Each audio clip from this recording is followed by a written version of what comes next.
माता जगतजननी जगदम्बा माता पार्वती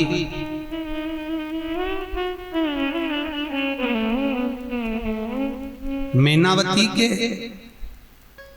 गर्भ से प्रकट होती है।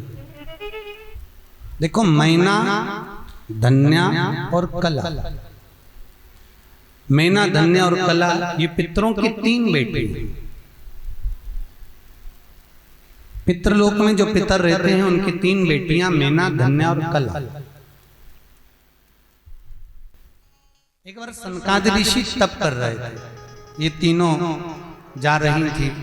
इनके लहंगे की चोट, क्योंकि पहले जो माताएं लहंगा पहनती थी ना तो उसमें रतन बहुत लगे रहते थे, उसकी चोट मैना, धन्या, कला की चोट सनकत कुमारों को लग गई। सनत कुमार को क्रोध आता है, हरियो मैना, धन्या और कला, तुम तीनों के वस्त्र की चोट हमको लगी है। हम तुम्हें श्राप देते हैं कि मृत्यु लोक में तुम्हें जन्म लेना पड़ेगा, पृथ्वी पर तुम्हें जाना पड़ेगा। चरणों में पड़ गई मैना, धन्या, कला, प्रभु क्षमा कर दीजिए, हमसे गलती हो गई। कोई संत, कोई साधु, कोई सन्यासी, कोई साधक, कोई उपासक साधना करे तो उसको चोट ना लगे, उसको चरण ना लगे, गलती हो गई। क्षमा मांगी तो सनत कुमारों ने कह दिया तुम्हें मृत्यु लोक में जन्म तो लेना पड़ेगा, पर सुनो, तुमने क्षमा मांगी है, इसलिए तुम्हारे गर्भ से, तुम्हारी गोद में तीन देवियां खेलेंगी जो जगत का कल्याण करेंगी। मैना की गोद में पार्वती जी, धन्या सुनैना बनी जिनकी गोद में माता सीता, कला कीर्ति बनी जिनकी गोद में राधा खेली है। इन तीनों ने जगत का कल्याण कराया, जगत का हित किया, तीनों की गोद। माता पार्वती का प्रागट्य, माता पार्वती का जन्म हुआ। देवऋषि नारद ने ज्ञानोपदेश दे दिया और देवऋषि नारद ने ज्ञानोपदेश दिया। इनका जो पति होगा भस्मी रमाने वाला, जटाजूट बांधने वाला, माता मीनावती ने सोच लिया लड़की नहीं ब्याऊंगी।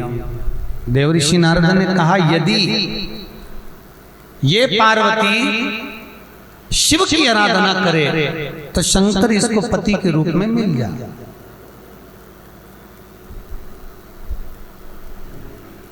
शिव पति के रूप में मिले। वहीं पर माता पार्वती जी की बड़ी बहन गंगा खड़ी थी और गंगा जी ने सुन लिया कि शंकर की अगर आराधना करी जाए तो शिव पति के रूप में मिल जाए। शिव महापुराण की कथा कहती है जितनी आराधना माता पार्वती जी ने शंकर जी को पति बनाने के लिए करी, उससे लाख गुना साधना माता गंगा शिव को पति बनाने के लिए करी।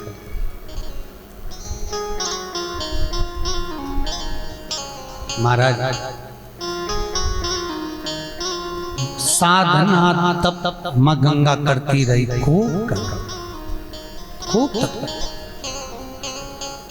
एक दिन पार्वती जी ने देख लिया गंगा जी को कि मेरी बड़ी बहन शंकर जी की आराधना कर रही है, शिवलिंग का निर्माण करती है, पार्थिव शिवलिंग का पूजन करती, विसर्जन करती। पार्वती जी ने सोचा शंकर एक के पति होंगे, या तो मेरे या गंगा के, पर मैंने इतना तप करा है तो शिव मेरे पति होना चाहिए। तो पार्वती जी ने चाल चली, आज अपनी सहेली को बुलाकर कहा सखी मैंने सुना है अगर कोई किसी संत पर एक लोटा पानी फेंक कर मार दे तो संत प्रसन्न हो जाते हैं, वर दे देते हैं। गंगा बड़ी भोली थी, उसने सुन लिया कान लगाकर। दुर्वासा बाबा निकल कर जा रहे थे, गंगा जी ने एक लोटा पानी फेंक दिया। दुर्वासा जी को क्रोध आ गया, अरियो गंगा, तो हिमालय राज की बड़ी बेटी होकर तूने मेरा अपमान करा है। मैं तुझे श्राप देता हूं कि तू स्त्री के शरीर को त्याग कर जल के रूप में बहेगी, तो पानी बनेगी। गंगा की आंख में आंसू भर गए। गंगा के नयन में जल भर गया और रो रही है गंगा, आंखों से अश्रु निकल रहे हैं गंगा। मेरी बहन ने मेरे साथ चाल चली। गंगा ने हाथ में जल लिया और जल लेकर माता गंगा पार्वती को श्राप देने ही वाली थी।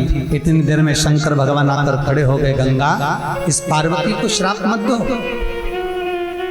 ये मेरी अर्धांगिनी बनेगी। गंगा कहती है प्रभु मेरी बहन ने मेरे साथ चाल चली है, मैं इसको श्राप दूंगी। भगवान शिव कहते हैं गंगा ऐसा मत कर। गंगा कहती है स्वामी मैंने आपको अपना बनाने के लिए इतनी तप साधना करी और मेरी बहन ने मुझे श्राप दिलवा दिया, आप मेरे नहीं हो सकेंगे। भगवान शंकर कहते हैं गंगा चिंता मत कर, तेरा और मेरा संबंध रहेगा। पार्वती के गर्भ से संतान नहीं होगी, मेरी संतान तेरे जल से जन्म लेगी। भगवान शंकर के 11 बच्चे गंगा के जल से प्रगटे हैं। षडानंद कार्तिक के 6 पुत्र गंगा के जल से प्रकट हुए थे और भगवान शंकर की 5 लड़कियां जया, विषहरा, सामरी बारी, दोतली और देव ये गंगा के जल से प्रकटी थी। पार्वती जी के तन से तो उपतन से केवल गणेश जी और काशी में अशोक सुंदरी, केवल 2। गंगा मेरा विवाह पार्वती के साथ होगा पर तेरे जल से मेरे बच्चों का जन्म होगा, प्राकट्य होगा।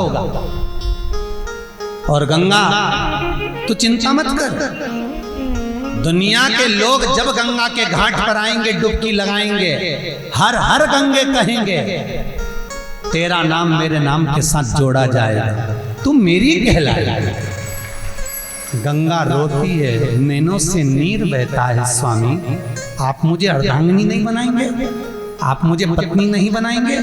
शंकर भगवान कहते हैं गंगा क्या बताऊं, तेरा तप पार्वती के तप से ज्यादा है, तेरी साधना पार्वती की साधना से ज्यादा है, तेरे व्रत पार्वती के व्रत से ज्यादा है। मैं तुझे अर्धांगिनी नहीं बनाना चाहता। क्यों? गंगा कहती मैंने कौन सा पाप कर दिया? शिव जी कहते पाप नहीं गंगा, तूने तप इतना करा है, अगर तुझे अर्धांगिनी बनाऊंगा तो मुझे पास में बिठाना पड़ेगा।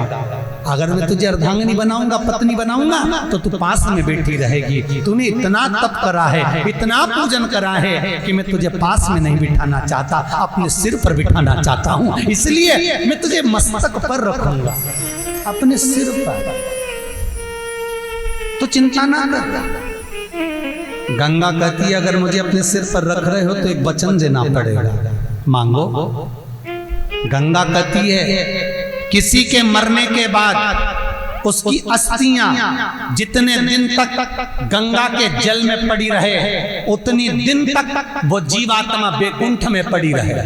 वर दीजिए, मुझे वचन दो। किसी के मरने के बाद अगर उसकी अस्थियां गंगा के पानी में आए, गंगा के जल में आए, तो जितने दिन तक वो अस्थियां गंगा के जल में रहे उतने दिन तक वो जीवात्मा बैकुंठ में रहे। वर दीजिए। शंकर भगवान ने वर दे दिया गंगा, कोई अपने पूर्वजों की अस्थियां जब गंगा में देगा, जितने दिन तक गंगा के जल में अस्थियां रहेंगी उतने दिन तक वो जीवात्मा बैकुंठ में रहे, बैकुंठ निवास। सब्सक्राइब करें टोटल भक्ति को। अब हमारे वीडियोस को सबसे पहले देखने के लिए बेल आइकन को दबाना ना भूलें।